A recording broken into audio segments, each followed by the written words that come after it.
আসসালামু আলাইকুম। আজকে আমার মেয়ের বার্থডেতে তার ছোট বোন তাকে এই গিফটগুলো দিল। গিফট হচ্ছে কিছু চকলেট, চিপস, তারপর চানাচুর।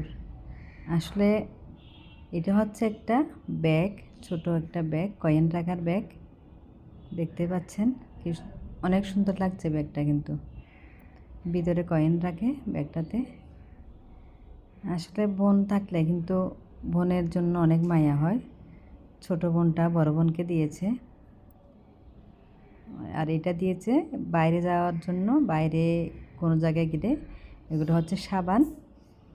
তারপর এইটা দিয়েছি, এই গিফটটা একটা 2 পিস, এটা দিয়েছে আমি। আমরা প্রতিবারেই বার্থডের মধ্যে কিছু না কিছু গিফট করি, আর খাওয়া দাওয়া তত বেশি করি না, কিছু গিফট করি যাতে স্মৃতি হয়ে থাকে। আপনারাও আপনাদের ছেলে মেয়েদেরকে গিফট করবেন। সবাই ভালো থাকবেন, সুস্থ থাকবেন, আর আমার পরিবারের জন্য দোয়া করবেন। আল্লাহ হাফেজ।